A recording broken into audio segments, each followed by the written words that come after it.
Okay, as you can see, we have a very nice day out today, so it's going to be a wash day. Actually already knocked out the dailies, quick washes, vacuum, that kind of stuff. Good spring cleaning if you must.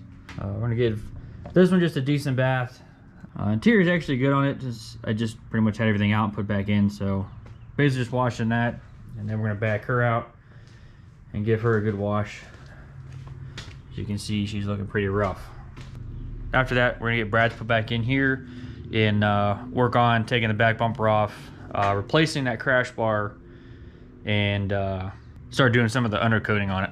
So yeah, so this will actually kind of be a part 3 to that car, because once we do that, gonna flip it around, and whenever we get a day, we're gonna go ahead and pull the motor and get this one put in. So literally just pulled it out of the car. There's nothing different with it, so it's still the cammed 3.5 top end. Literally everything's the same. So might have to change a couple gaskets, but it should otherwise be ready just to drop in and go. Then he can start driving this thing as a daily, and we'll keep trickling little piece of parts as we go. It's a nice clean slate, and it's come a long way so far for only been with us for about a month and a half now. But enough rambling, let's get to cleaning.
Alright, so I'm actually gonna go ahead and rip this bumper off first. We have a problem here. It's a little broke.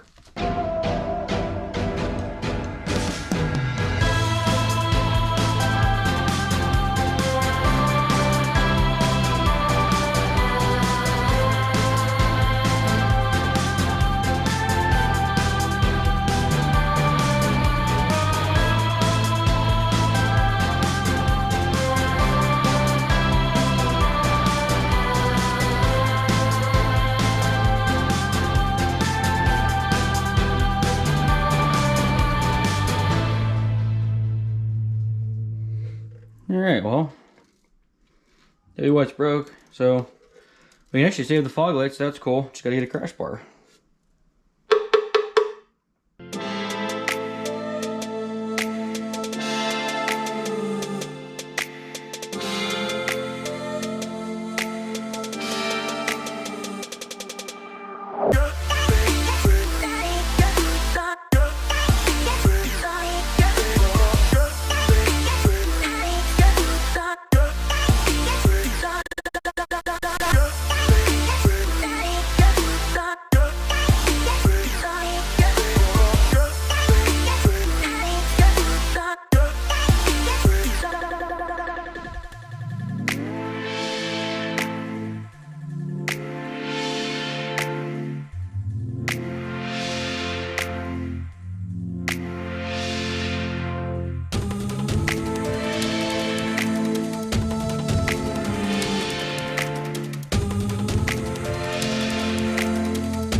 All right, so we got her in there, ready to go.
Start scanning.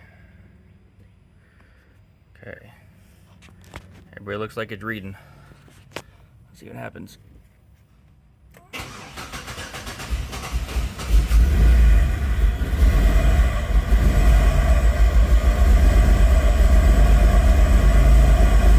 it figure itself out here.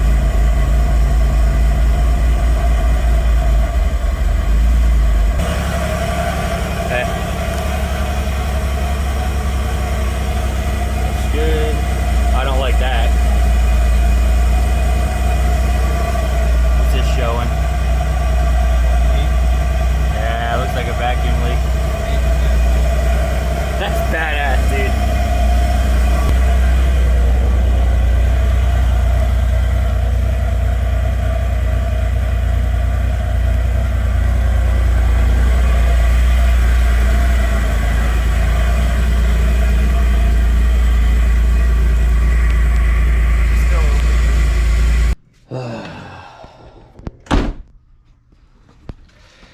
Well, so you heard it start, heard it running.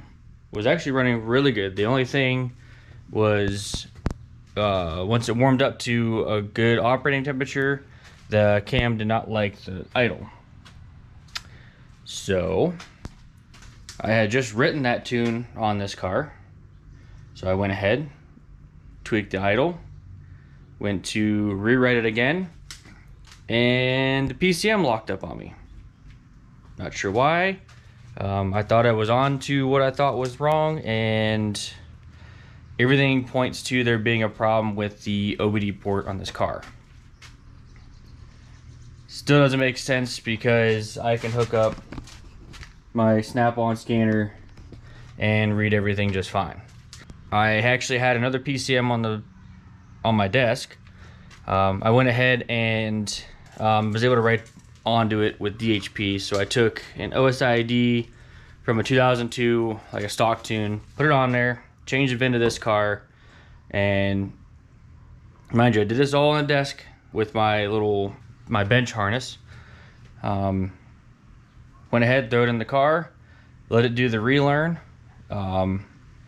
Had it starting, it was trying to start up. DHP does things a little bit different. Some of the measurements are different. For example, which I had a problem with, you know, fuel injectors are normally measured by pounds per hour or cc's, where DHP goes by milliseconds per gram. So essentially it's kind of backwards. So bigger the injector, you actually go smaller. Well, I forgot to make the inverse, whatever. But simple fix, right? Now thinking with the hunch I had, I went ahead and hooked the truck up to this car to make sure I maintained the 12 volts, because I was thinking maybe I lost voltage and that's what bricked the other one. Went ahead and tried tweaking that tune in the car through the OBD port, and once again got halfway through the tune and we have another bricked PCM. So the constant here is something with the OBD port, between that and the harness going into the PCM, because both, I bricked one with HP, I bricked the other one with DHP, and I was able to tune the PCMs just fine with my bench harnesses inside multiple times. Try it one time inside the car and it goes dead. Something weird, something I've never dealt with. I've tuned so many of these things, you know, I've tuned that multiple times. That car's had, I mean, all these years, plus the old black one, my old, I mean, so many of them. I've never seen a problem like this. So I've got a couple ideas of what to check to hopefully maybe fix it, but until then, any small tweaks, I'll pull the PCM, bench tune it, put it back in. That's no different than some of you that may do, you know, buy a tuned PCM and need tweaks. Just take your PCM out, send it off, get the tweaks, put it back in. So it just sucks because it's a little extra work for us, but we'll work through it. But yeah, this car has other plans for us. There's been a lot of small weird issues with it, but one by one we work through it. Just like this car, she likes to give us all the problems, but at least so far so good with her. I've now done two 2-hour round trips to cruise-ins, and she's driving good. But I want to go ahead and wrap this up, just because this seems to be getting drug out longer and longer since we were doing the motor change. As always, thanks for watching. See you on the next one.